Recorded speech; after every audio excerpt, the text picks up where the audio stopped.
A continuación, en Canal 4.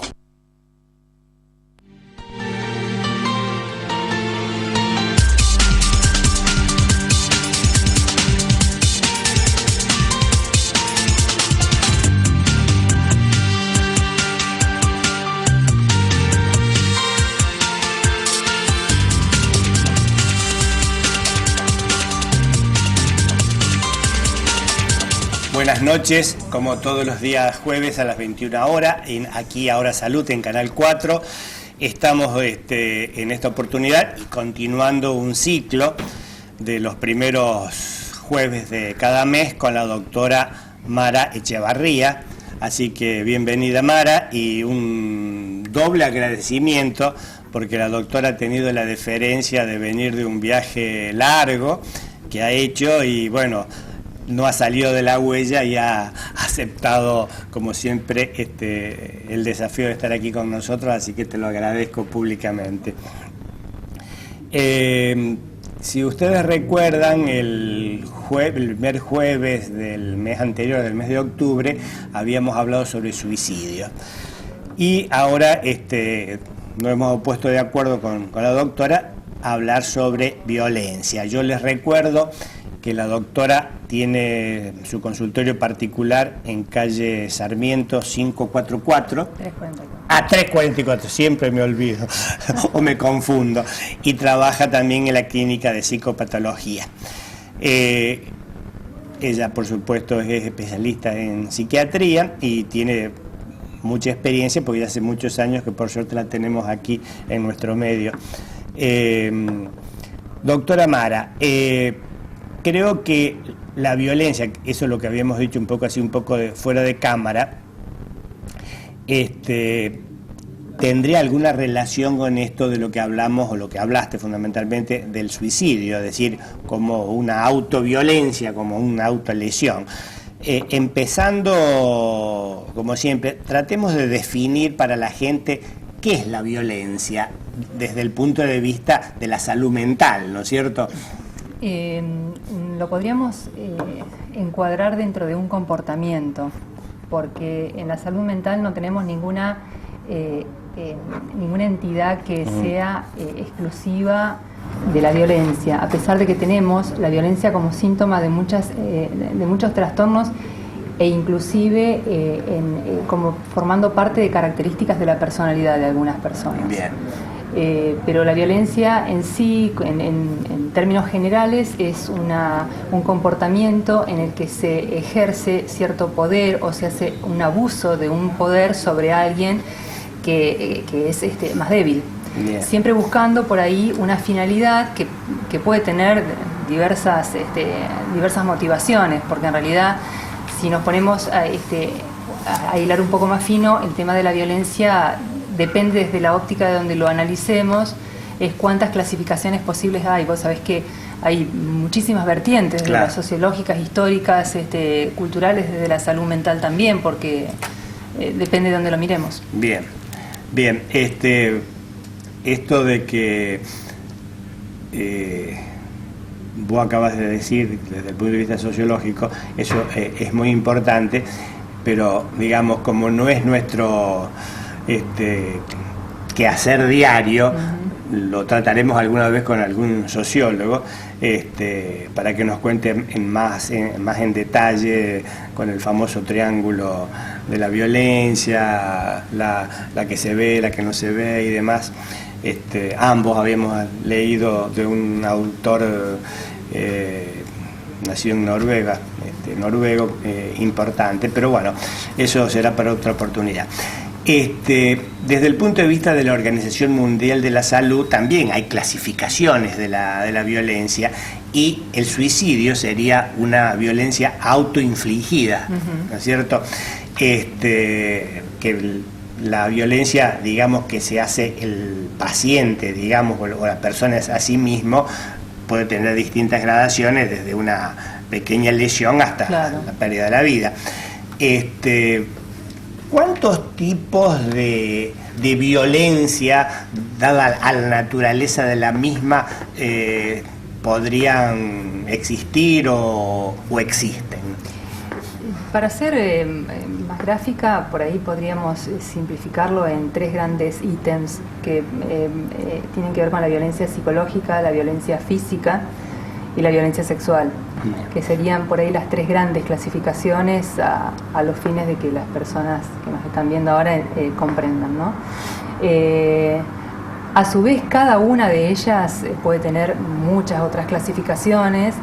De hecho, cuando hablamos de violencia psicológica, hablamos desde el acoso laboral hasta el maltrato que sufren los chicos en los colegios, el bullying. Ah, claro, que eso también le puedo dedicar un programa. Una forma de violencia.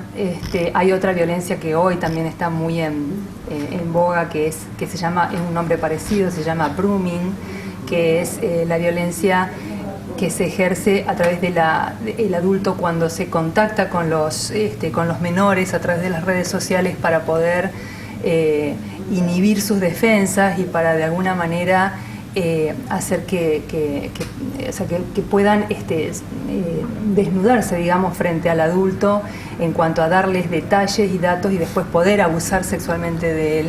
Esa es otra de las violencias. Es decir, en lo psicológico, la manipulación es una forma de violencia y estamos hablando de cosas bastante corrientes. De hecho, la manipulación es algo que casi es un ejercicio natural en muchísimos casos y nadie por ahí lo toma como un hecho de violencia en sí mismo. Bueno, y después depende depende del lugar donde se ejerce la violencia. También podríamos hacer otra clasificación cuando la violencia es intrafamiliar, que puede ser una violencia conyugal o que puede ser hacia personas de la tercera edad, hacia los menores, hacia las personas, hacia los débiles mentales, cada grupo en sí mismo tiene muchas otras clasificaciones, pero creo que se puede de alguna manera, sin generalizar, porque creo que este es un tema que no admite generalizaciones, claro, pero creo que se pueden dar características de cómo es el tema de la violencia en cada caso. Perfecto. Sí, porque, es decir, de una posición de poder, digamos, a una posición de no poder, ¿no es cierto? Es decir, del docente con el alumno, del padre con el hijo, del jefe con el súbdito.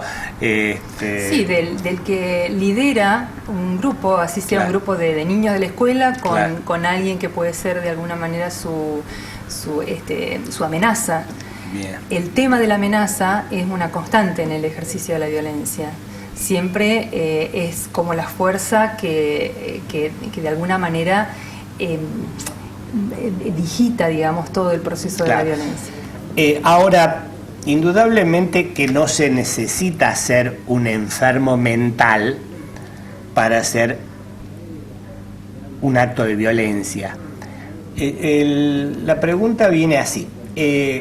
A través de los años, a mí me da la sensación, por lo que uno ve, por lo que uno lee, de que, por ejemplo, concreto, la violencia urbana, llamémosle, es decir, del conductor del automóvil, o de la motoneta, o lo demás. Me parece que años era todo más tranqui. Y entiendo que hay múltiples factores, por eso también, como muy bien decís vos, que no se puede generalizar. Es decir, el parque automotor ha crecido, el de las motocicletas también, pero ¿cuál es la determinante o cuáles podrían ser algunos de los determinantes por qué el ser humano como que se va transformando en más agresivo? Creo que tiene que ver básicamente con lo mismo, que es cómo se conforma la personalidad. La personalidad es como la columna vertebral de una persona y se va, una persona hasta que se hace adulta, su esqueleto, digamos, va creciendo, los huesos van creciendo y se van conformando de una determinada manera. Cuando hay alguna deformidad, esa deformidad queda para siempre. Con la personalidad pasa algo parecido en la persona, y eso sucede en los años, desde los primeros años hasta la adultez joven. La violencia no es algo que aparece de un repollo, la violencia es algo que se va gestando paulatinamente, como se van gestando otras características del carácter, del temperamento, de la personalidad. Entonces, tienen que ver muchos factores con el aumento de la violencia, y algunos tienen que ver con lo que se va copiando del medio, tanto del medio intrafamiliar como del medio social donde uno se desempeña. Creo que hay una menor tolerancia de repente, por ejemplo, mencionaste lo del tráfico, y cuando hay un embotellamiento, o cuando hay en un peaje que hay una cola y que uno sabe que no puede estar demorado más de 3 minutos esperando, y a lo mejor al minuto ya empiezan los bocinazos. Eso es un ejercicio de violencia que nadie lo asume como tal, y en el que de a poco la gente se va enganchando, aunque no sea violenta, pero es una forma de ir copiando esa violencia. Está bien. Entonces, es como que eso se va en la misma, o sea, en mayor escala van sucediendo otros actos de violencia, que romper cosas, el hecho de romper, si alguien lo hizo, si, por ejemplo, vamos a hablar de un ámbito familiar, alguien en un acto de ira rompe algo y un niño va a repetir esa conducta, y la próxima vez lo va a utilizar para un fin, ya no como una copia, sino para conseguir un fin, y entonces esto va a seguir. Claro, está bien, está bueno. Cuando vos decías lo del tráfico, yo leyendo para preparar aquí el tema, sé que hay litros y litros de tinta que se han gastado para escribir sobre violencia, y metros y metros de celuloide, de películas. Sí. Y me acordé en El Día de Furia, esa famosa película, creo que era con el hijo de Kirk Douglas, que fue enigmática durante mucho tiempo, es decir, marcó un hito, es decir, que era un ciudadano aparentemente calmo, y bueno, fueron dadas una serie de condiciones para transformarse. Y el ejemplo, discúlpame, el ejemplo más concreto de este último tiempo fue la película Relatos Salvajes. Ajá. Ah, perfecto, está bien. Que de la nada, claro, terminan, hay me acuerdo de uno de los segmentos, de la nada termina una tragedia. Sí. Entonces, ¿cómo se llega a eso? Sí. Cuando vos venís lo más piola en tu auto, ¿cómo llegás a ese desenlace? Para mí fue como el más ilustrativo, ¿no? Sí. El de Bombita también. Y el de Bombita, que le llamó la atención a todo el mundo. Claro, porque alguna vez todos hemos pasado. ¿Quién no? Hemos pasado. Entonces, lástima que no somos ingenieros. Bueno, ¿de dónde se ejerce la violencia en ese caso, si lo analizamos? Claro. En ese caso puntual, que creo que es por una cuestión del Estado, creo que es el que le cobra la multa. No sé cómo. Exacto. El Estado es el que tiene el poder y ejerce esa violencia sobre la persona indefensa, que no le queda otra que reaccionar. ¿De qué manera? Así, o sea, no le queda en este sentido simbólico, obviamente, simbólico. No es, no estamos diciendo que hay que hacerlo. Exactamente. Bien,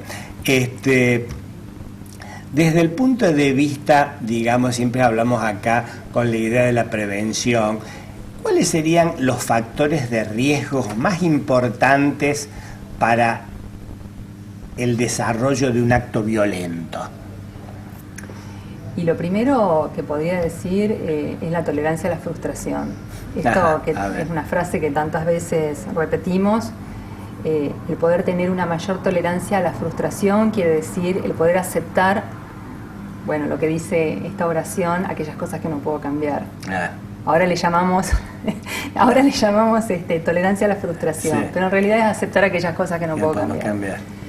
Que es un ejercicio que prácticamente vamos haciendo cada vez menos. Entonces, en esta vorágine de querer todo ya y como yo lo quiero, y no aceptar estas diferencias, por ahí eso, la violencia en este sentido va teniendo 3 etapas claras. Una es como que va aumentando la tensión hasta llegar al punto máximo de tensión, que es donde se produce el acto de violencia, y después viene el arrepentimiento o el sentido de culpa y de la necesidad de pedir perdón. Esto pasa generalmente en los ciclos de violencia, y sobre todo en la violencia intrafamiliar, en este tipo de situaciones, ¿no? Se dice por ahí que precisamente en lo que vos acabas de referir de la violencia intrafamiliar, violencia conyugal, que el violento, vamos a hablar que es el hombre, que no siempre es el hombre, no siempre es el hombre, es más frecuente. Después viene del acto de la violencia el arrepentimiento. el más denunciado, Ajá, bien. más que el más frecuente. Más denunciado. El más denunciado. Perfecto. Así que hay hombres también castigados. Sí. Yo sabía de algunos, pero me parecía que era una cosa así medio como cada muerte de obispo, pero No, bueno, sí. parece que no es tan así. Hay siempre, porque uno ha leído que si ese vínculo enfermo persiste durante mucho tiempo, desde el punto de vista psiquiátrico, ¿siempre hay una relación sadomasoquista? No tiene que ver con eso, tiene que ver con que se establece una especie de equilibrio, como que la violencia es parte de esa regulación del equilibrio, es decir, se convive con eso con una naturalidad como parte misma de la relación. Recién cuando hacíamos esta broma y te decía, hay hombres también, generalmente uno tiene el prejuicio de pensar que violencia es la violencia física en la violencia conyugal, por ejemplo. Claro. Y no necesariamente. No necesariamente. Porque, como te decía antes, o la manipulación, el hecho de la desvalorización, el estar por encima del otro y hacer y tomar decisiones que al otro, o sea, obligarlo al otro a tomar decisiones y determinadas cosas, también son actos de violencia que muchas veces las mujeres son en ese sentido más violentas que los hombres. Pero en realidad esto es un equilibrio, por eso existe este ciclo y por eso uno dice cómo después de, por ejemplo, del ejercicio de la violencia física de una persona hacia su pareja, cómo es que siguen estando juntos. Claro. Bueno, siguen estando juntos porque se completa el ciclo con este reconocimiento de que hice algo que no debía, te pido perdón y te prometo que no lo voy a hacer más. Entonces, frente a la necesidad de seguir sintiéndose amada por esa otra persona, es que te perdono, te creo que no lo vas a volver a hacer y volvemos a empezar la historia y vuelve a empezar el ciclo de nuevo. Y esto es lo que hace que se repita y esto es lo que hace que de violencias de menor magnitud se llegue a situaciones extremas. Porque tampoco es de un día para el otro que claro. Un día se me sale la cadena y entonces fajo a alguien. No es así, o sea, hay todo un proceso en eso. Bien. Y muchas veces un proceso que ya es conocido porque ya lo ha vivido en su propia familia primaria. Bien. En esto de la violencia, ¿cómo influyen los hábitos, ya sea el consumo de sustancias, ya sea alcohol, marihuana, cocaína? ¿Qué pasa en el sujeto que consume sustancias con respecto a la posibilidad de a la violencia concretamente? Las dos diferencias más importantes que podría ser y que son las más frecuentes son las del consumo de alcohol y las del consumo de sustancias como la cocaína, que producen dos tipos de violencia diferentes. La violencia que produce el alcohol tiene que ver fundamentalmente con la celotipia, es decir, con los celos, con los delirios que son o sea, cuyo contenido son los celos. Generalmente viene la persona alcoholizada con la idea irreductible, como digo siempre de los delirios, de que su pareja la engaña con alguien. Entonces ve fantasmas en todos lados. Y así empieza, ese solo estímulo empieza a ser el que genera esta curva ascendente que llega a su punto cúlmine con la violencia física y a veces con la violencia, exacto, y a veces con la violencia sexual, porque a veces en el momento de estar alcoholizada la persona abusa de su pareja, Después viene la última etapa, que es la del arrepentimiento, y el ciclo que vuelve a empezar. Bien. En el caso de las sustancias, hay dos cosas. Una es que en el caso de la cocaína particularmente, que produce un delirio de tipo paranoide. Quiere decir que se sienten totalmente observados, perseguidos, atemorizados, mientras están en la etapa del consumo. Y puede haber violencia por el hecho de querer defenderse de eso que están pensando que va a suceder, que alguien que los va a agredir, que alguien los sigue, que la policía los sigue. O puede haber violencia ante la imposibilidad de conseguir sus drogas, que se ejerce la violencia, por ejemplo, con sus allegados, por Claro. el hecho de conseguir dinero, por el hecho de conseguir cosas para vender o lo que fuere. Claro, Entonces son como diferentes. como un síndrome de abstinencia. Sí, es la necesidad de Necesidad. seguir consumiendo y no tener cómo financiarlo. Entonces Perfecto. eso genera violencia. Bien, doctora, vamos al primer corte que nos hace Enseña. A ustedes le pedimos un ratito de paciencia y volvemos a estar dentro de pocos minutos. Muchas gracias.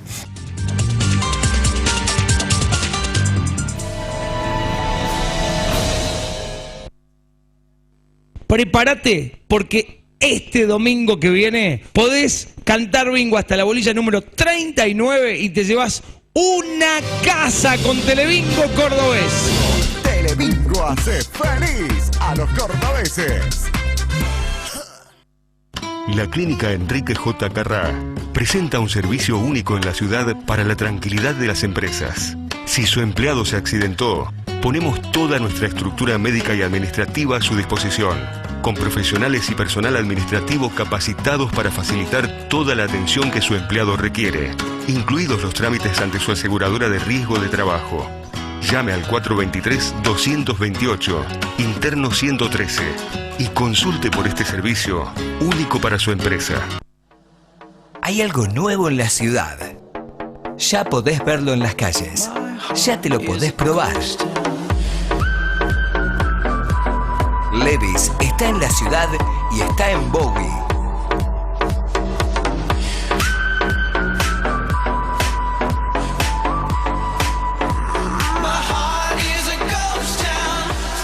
Levi's ya está en Bowie. Te esperamos. En Asociación Mutual Árabe llevamos más de 20 años ayudándote a crecer, con servicios para toda la familia, servicio de óptica y de farmacia, ayuda económica, ahorro mutual, jardín maternal, asistencia para la tercera edad, servicio de viviendas y subsidios. Asociación Mutual Árabe, potenciamos tu crecimiento. 9 de julio 1998, San Francisco, teléfono 425-444.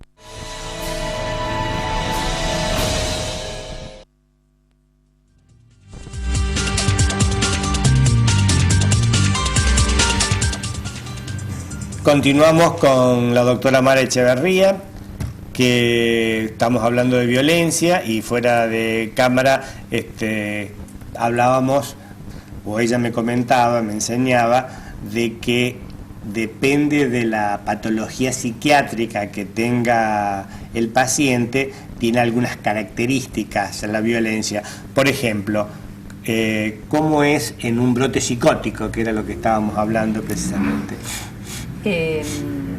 Bueno, hablamos de un caso conocido de estos días. En realidad, cuando la violencia que ejerce la persona que está en un brote psicótico tiene que ver por ahí con una manera de defenderse de algo que está creyendo que es una amenaza para él, o para esa persona, aunque no exista la amenaza tal. A veces durante un brote psicótico están pensando que hay un demonio que les quiere hacer daño, quiere hacerle daño a algún allegado y que esa persona tiene que protegerla o defenderla o lo que fuere, y cualquier cosa que se interponga en ese proceso genera violencia en la persona enferma. Entonces vienen los forcejeos, hay situaciones en las que no miden el grado de violencia. A veces cuando interviene la policía, forcejean con la policía, hay que reducirlo, es decir, toda una situación que también se vive dentro de las instituciones, no es solo fuera durante la internación.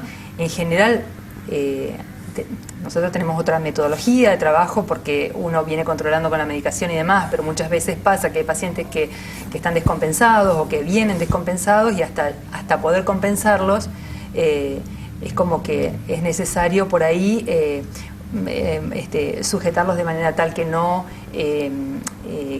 puedan lastimar, porque Bien. No miden de qué manera hacen daño a otros. Bien, esto que acabas de decir me hace recordar el famoso chaleco de fuerza. Sí. Y después cuando la psicofarmacología, creo que fue con la entrada de la clorpromacina fundamentalmente, claro. Se empezó a hacer el chaleco farmacológico. Exacto. ¿Por qué no explicás por favor a la audiencia qué es una cosa y qué es la otra? El chaleco de fuerza en realidad o la camisa de fuerza que se usaba era, bueno, lo que hemos visto muchas veces en los dibujos o en alguna película, esto de poner estas prendas que tienen las mangas mucho más largas que los propios brazos y que se ponen como si se pusieran la parte de la espalda por delante y claro. se prenden como atrás. Si fueran al revés. Exacto, y con el hecho de que tengan las mangas largas hacen que se puedan cruzar y se puedan atar. Es una forma de reducirlos para que no se muevan. Que no se utiliza y también no se puede utilizar en ninguna clínica psiquiátrica, pero sí, y muchas veces lo hemos visto en las terapias intensivas, que a veces hay personas que hacen episodios psicóticos breves, ya sea un cuadro confusional o lo que fuere, donde se usan unas especies de, como si fueran unas esposas de cuero, creo que son como para agarrarlos a la cama, que no se saquen los sueros, que claro. no se lastimen o que no se caigan. Y sí se utiliza el chaleco farmacológico, que en definitiva es esto, de poder emplear fármacos que son sedativos y que a la vez intervienen, son antipsicóticos, intervienen en cuanto a la ideación, al pensamiento, como para poder volverlos, digamos, a su eje, y que se utilizan en determinados horarios, que hace que uno tenga el control, que pueda de alguna manera tenerlo reducido. Es una forma de mantenerlo hasta que de a poquito el pensamiento empieza a normalizarse y hasta que empieza el comportamiento a normalizarse. De ninguna manera esto es un castigo, o sea, esto es una medida de prevención también para que el paciente no lastime ni se lastime. Bien. ¿Cuál sería el mensaje que vos dejarías a los televidentes cuando hay signos, ya sea a nivel del trabajo, a nivel de la familia, a nivel del colegio, síntomas compatibles con violencia? Es decir, una consulta precoz, cómo sería la forma de prevenirlo, inclusive depende del tipo de violencia, ya sea de violencia física, como dijimos en el primer bloque, de violencia psíquica, de violencia sexual. ¿Cómo sería que debería la gente protegerse inicialmente? Lo primero que puedo decir es que lo ideal es que puedan hablar con un profesional, por esto de que la violencia es un espectro tan amplio de la violencia, que no se puede dar una respuesta que cubra todas las necesidades. Bien. Porque no es lo mismo la violencia sexual que la violencia en el trabajo, por ejemplo, por un acoso laboral. Entonces no se puede poner todo, digamos, dentro del mismo espectro.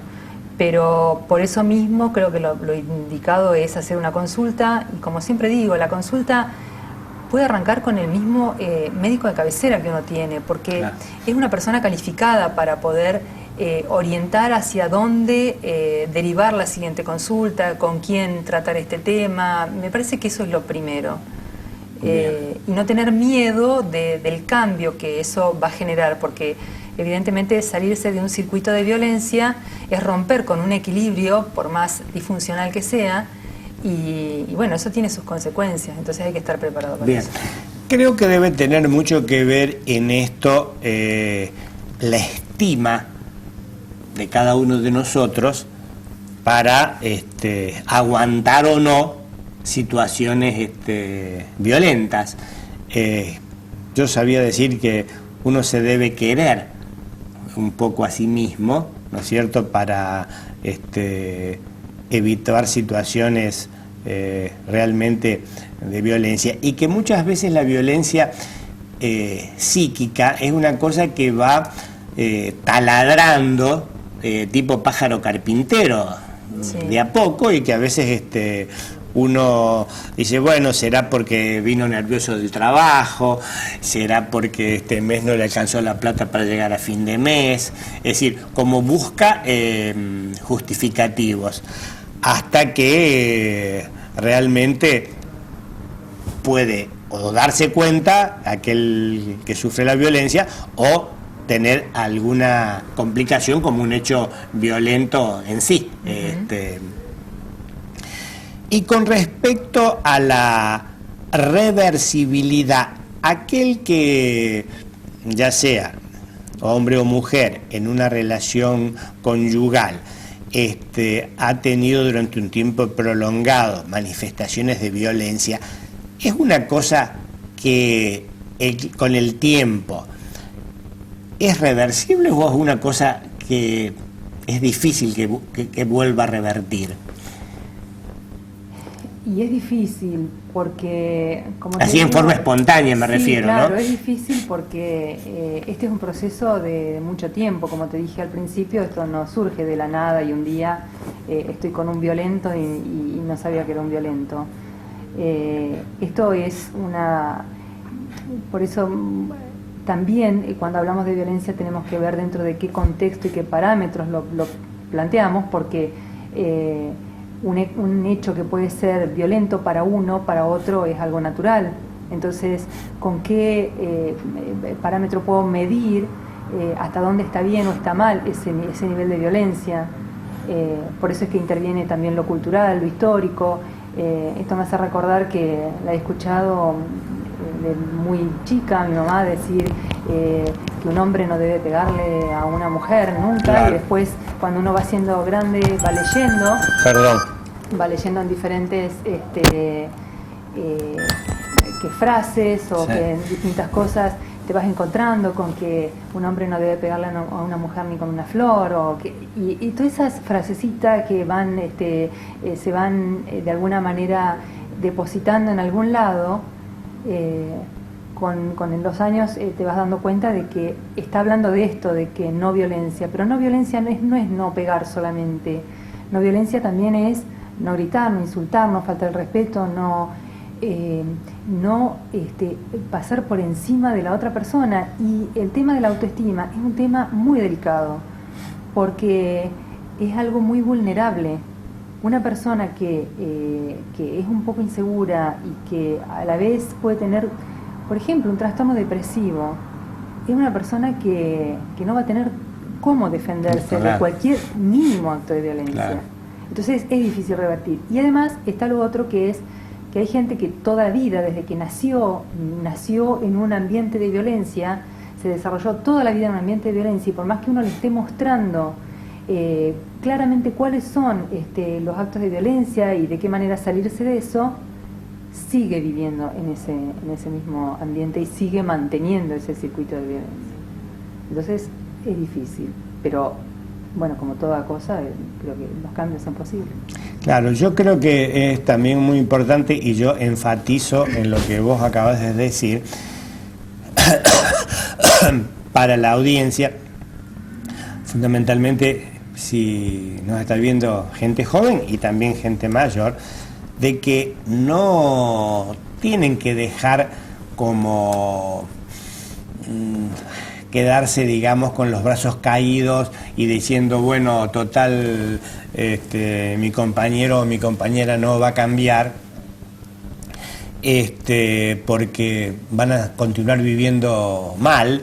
Y creo que si se abren hacia su médico clínico de cabecera, y su médico clínico de cabecera tiene buena oreja o buen pecho fraterno para escucharlo, lo puede orientar muy bien para a qué profesional dirigirse para hacer la vida más placentera, porque lo que uno considera como que como lo que vos acabas de decir, de que si toda la vida ha sido en un ambiente violento, la violentaba la madre y el padre, después y si tenía hermanos, los hermanos, y después el marido, y después los hijos, es decir, hay una calidad de vida en alguna gente que lamentablemente no han hecho nada a través de muchísimo tiempo y que realmente se puede hacer porque uno ha visto que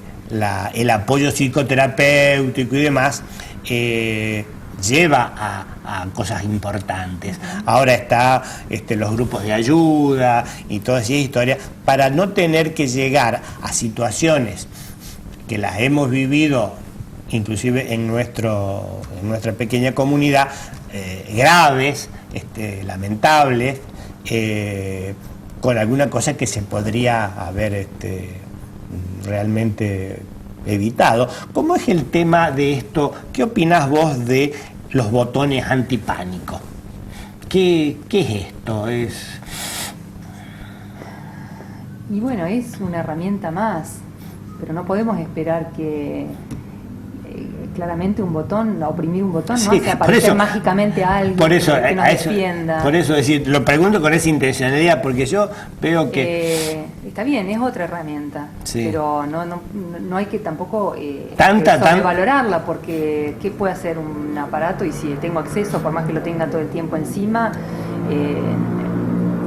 sí, me parece que es muy mediático y muy político eso, ¿no? Sí. Qué sé yo creo que como elemento en sí tiene limitaciones.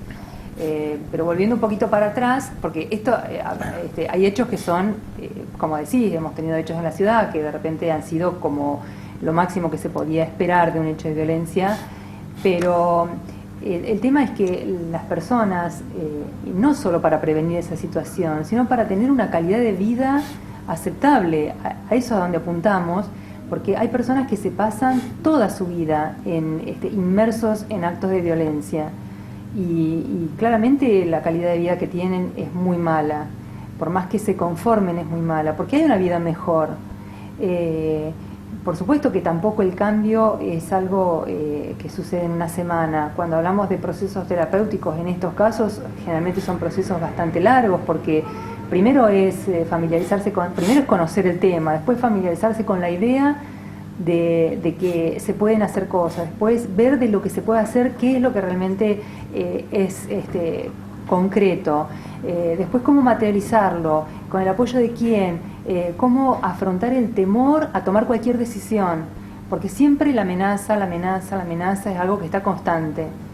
Entonces es un proceso largo, pero se puede. Yo a donde quisiera apuntar básicamente es al tema de la educación desde la niñez. Yo me encuentro ahora con chicos jóvenes, novios, parejitas de novios, casi adolescentes que se pegan y que, bueno, es un hecho natural. Entonces, ¿qué vamos a esperar de esas parejas cuando sean adultos, cuando tengan problemas más serios, cuando tengan problemas de otra índole, que se empiecen a agregar cosas? ¿Qué va a pasar con esas personas? ¿Y qué va a pasar con esos hijos? Nadie, y esto lo he dicho en muchas oportunidades, nadie viene con un cuchillo y acuchilla a alguien, así porque sí, en el caso por ejemplo, de las parejas. Yo creo que primero hubo un insulto, después hubo falta de respeto, hubo gritos, el grito fue más alto, tiré cosas, rompimos, te pegué, me pegaste, y llegó un momento que te clavé un cuchillo. Bien, nos van a clavar un cuchillo si seguimos, así que hacemos el segundo corte y dentro de un ratito volvemos a estar con ustedes.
queremos decir gracias a los miles de vecinos de Arroyito y la región que un año más dijeron sí a esta fiesta provincial. Arroyito, la dulce ciudad del país. Fueron días llenos de alegría, donde tuvimos artesanías, música, salud, expresiones artísticas, danzas, sabores del mundo, reinas, shows, humor, cocineras importantes y muchos reconocimientos. Arroyito por segunda vez se vistió de fiesta y demostró que somos la ciudad más dulce del país. Municipalidad de Arroyito. Arroyito, ciudad de vecinos. Mauricio Cravero, intendente municipal.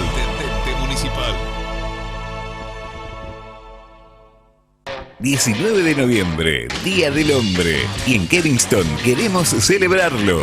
Por eso te regalamos una cena para vos y 5 amigos. Acércate al local y dejanos tus datos. El sorteo lo realizaremos el mismo jueves 19. Porque en Kevingston siempre pensamos en vos. ¡Feliz Día del Hombre! Kevingston, 25 de mayo 1984. San Francisco. Seguinos en Facebook. Promoción válida para hombres mayores de 16 años, sin obligación de compra.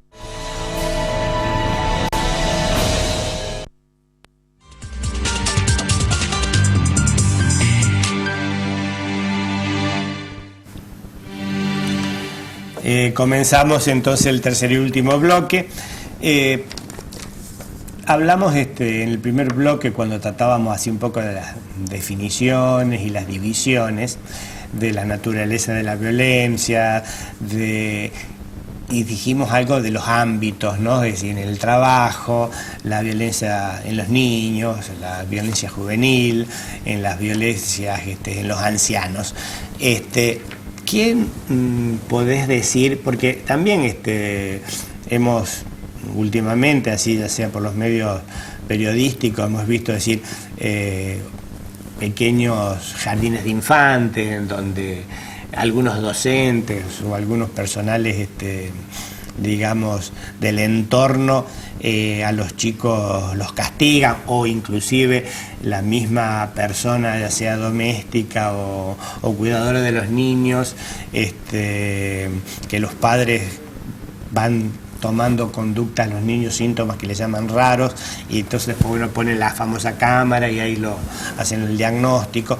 ¿Qué advertencia podrías hacerle a unos matrimonios jóvenes, padres jóvenes, con niños así digamos en edad preescolar, con respecto a los cambios de conducta que podrían hacer llamar atención para que este chico esté sufriendo algún cuadro de violencia? Y como primera medida, escuchar lo que dice, si el chico se puede expresar, escuchar lo que dicen los chicos, porque en general el más o el menos siempre tiene un fondo de verdad lo que los chicos cuentan, entonces hay que estar atentos a eso y sobre todo, y esto me hace recordar también hechos que tienen que ver con abusos sexuales, que los chicos tienen mucho temor de decir, justamente porque son amenazados por la persona que abusa de ellos, y que cuando finalmente lo dicen, depende de quién sea la persona abusadora, les creen o no les creen a los chicos. Se han dado muchos casos de parejas de los padres que son los abusadores, y que cuando las niñas, por ejemplo, dicen que tu novio fue el que me abusó, no le creen a la niña. Porque es fantasía. Exacto. Y eso creo que es un tema que hay que pensarlo con mucho cuidado, que de arranque me parece que hay que tomarlo como verdadero, porque por lo general nunca mienten sobre eso. Y segundo, a partir de ahí empezar como una tarea de investigación para ver cuánto hay de verdad y cuánto de grave es el asunto. Por ejemplo, en el caso de los niños que quedan al cuidado de cuidadoras, de niñeras o lo que fuere, o en los jardines, creo que uno debe tomar medidas como para observar qué es lo que pasa realmente ahí adentro, sobre todo llegar en un horario no previsto, el hecho de hablar con otras mamás, el hecho de o en la casa que llegue un familiar y que se instale y que vea, que observe cuando los padres no están.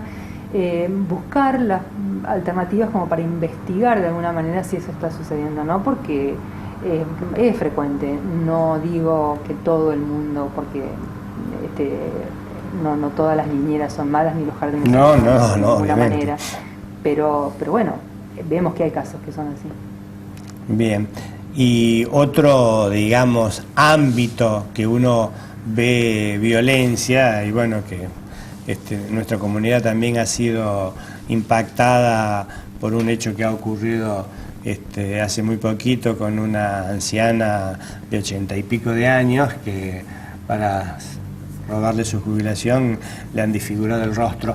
¿Cómo es esto? ¿Qué patología puede haber en un joven, un asaltante, es decir, de castigar a un anciano? Es una personalidad antisocial, se llama, que es un tipo de personalidad que disfruta con el sufrimiento ajeno. Como que, por ejemplo, a lo mejor de niño disfrutaba matando un animal doméstico, claro, por ejemplo. Claro.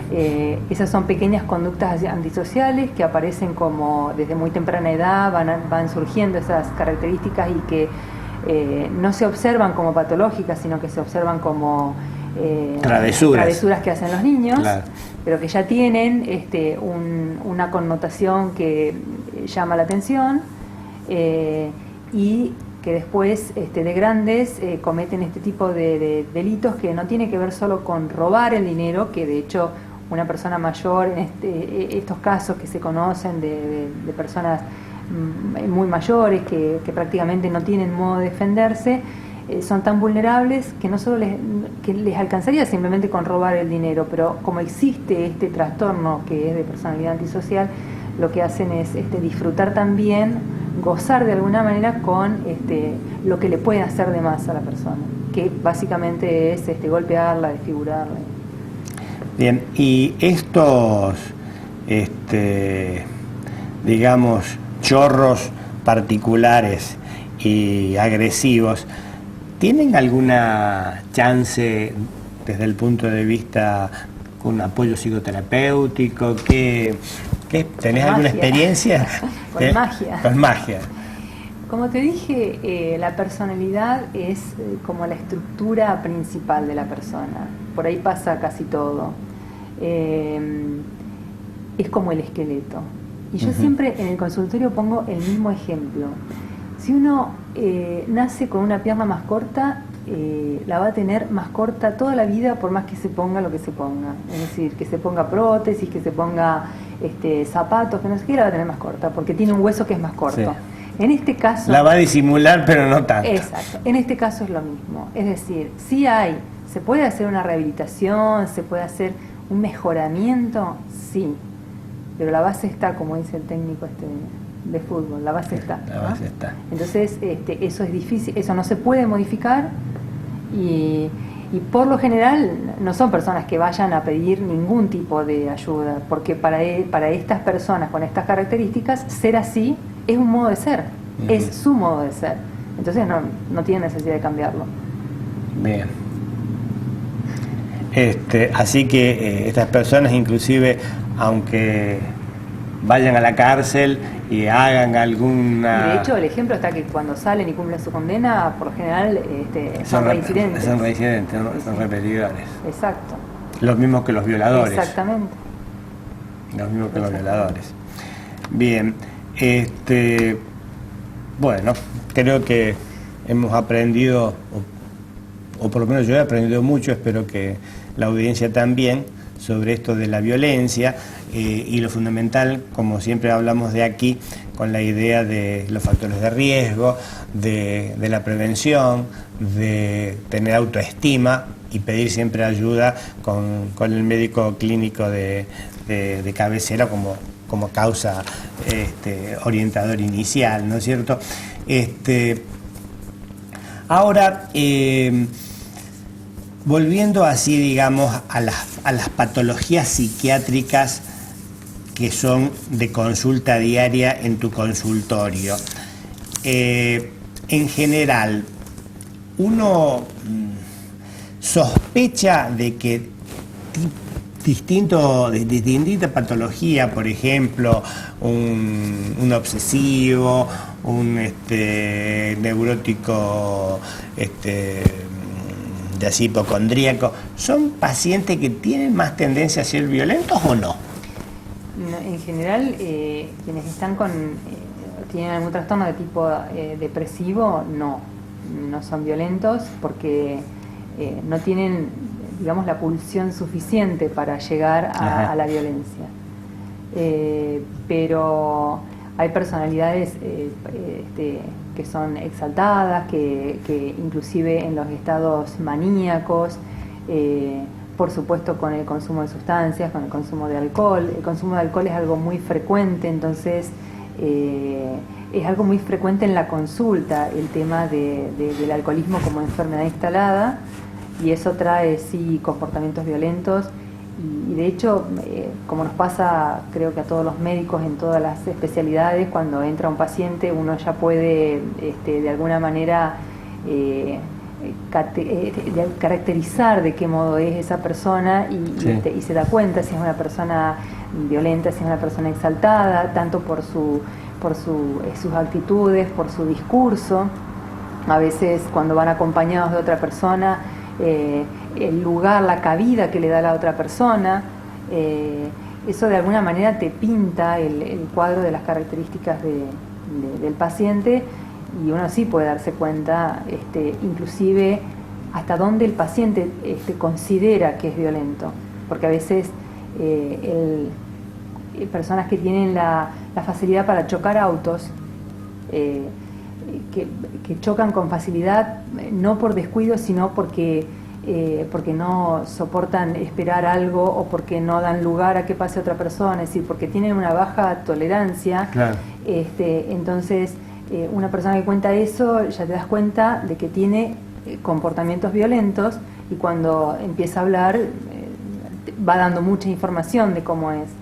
Pero en general, como te decía al principio, por ahí la violencia en la salud mental como parte de las enfermedades, tenemos en los brotes psicóticos, tenemos en los estados de alcoholismo, en las adicciones, en las manías, en los trastornos de personalidad.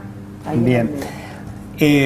¿Vos has tenido, Mara, en alguna oportunidad alguna participación como especialista en algún gabinete psicológico, psiquiátrico, psicopedagógico, así con algún grupo interdisciplinario a nivel escolar para ver qué es lo que pasa con los chicos violentos? Fundamentalmente sí me ha pasado desde los dos lados, desde el violento y desde la víctima. Desde el violento en nivel escolar de escolaridad primaria,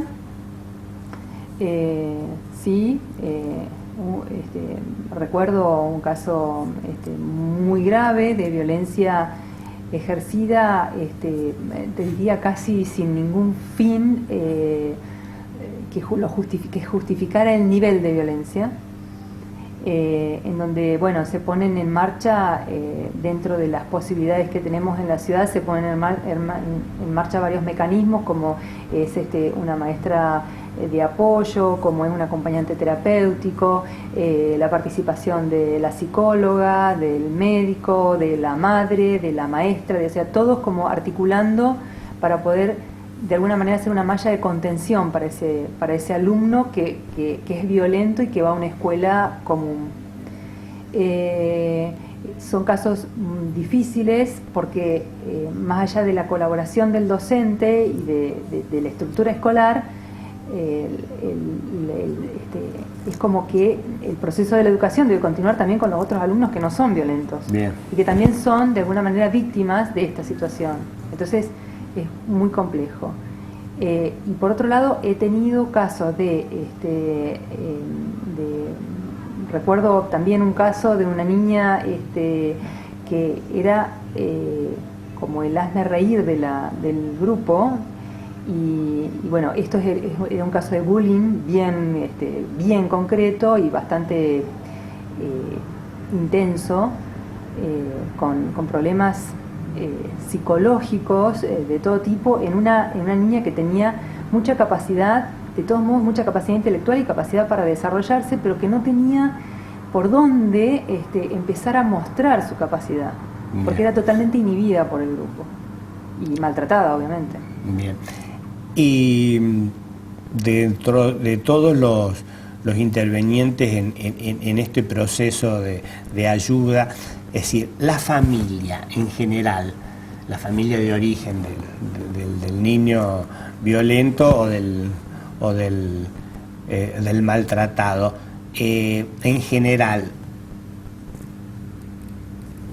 hablamos, ¿no? Sí, colabora, se abre, reconoce, se trabaja también con la familia. Lo primero que sucede creo que es que la familia se resiente y se desintegra. Ese creo que es el primer efecto que producen este tipo de hechos. Primero se resiente porque es como que toda la atención se la lleva la persona que tiene la dificultad tanto de una forma o de otra. Ajá. Y entonces es como que el grupo se desintegra y están los que están a favor y los que no están a favor de esta persona, dicho en términos, por favor, entendeme, totalmente generales, ¿no? Sí, esa es la pregunta. Como que la discusión entre los padres, que vos lo apañás, lo protegés, que habría que hacer tal cosa, que no habría que hacer tal otra, o sea, el desacuerdo, claro. Eso lleva a conflictos, empiezan otro tipo de conflictos dentro de la familia. No sé si empiezan o se empiezan a exteriorizar en realidad, claro. Porque para que haya niños con este tipo de problemas de un lado o de otro, los problemas no surgen solos, o sea, los problemas surgen de un proceso familiar que ya tiene otros problemas. Entonces, bueno, es como que ahí se ponen de manifiesto. Bien. Y lo otro esa es la idea de la pregunta mía, ¿no? Es decir, como generalmente uno siempre dice, el problema no está en los chicos, sino está en la familia, en los padres. Claro, el emergente, digamos. El emergente. Que pasa en todas las patologías, sobre todo en las mentales, es muy común. Y la colaboración es hasta que la batalla se hace demasiado intensa y es muy desgastante, porque esto no es que pasa una semana y se termina el problema, claro. Esto es de una vida y muchas veces hasta los 14, hasta los 15, hasta los 20 y hay que seguir día a día con esta lucha, de un lado o de otro. Entonces es bastante complejo el tema. Bueno, doctora, muchísimas gracias, muy didacta y muy simple, pero concreta, así que te vuelvo a agradecer la presencia. Te vamos a dejar en libertad para el último sábado, el último jueves del mes de diciembre, así que le agradecemos a ustedes que nos siguen siempre todos los días jueves y nos vemos el próximo jueves siempre a las 21 en Aquí y Ahora Salud en Canal 4. Gracias.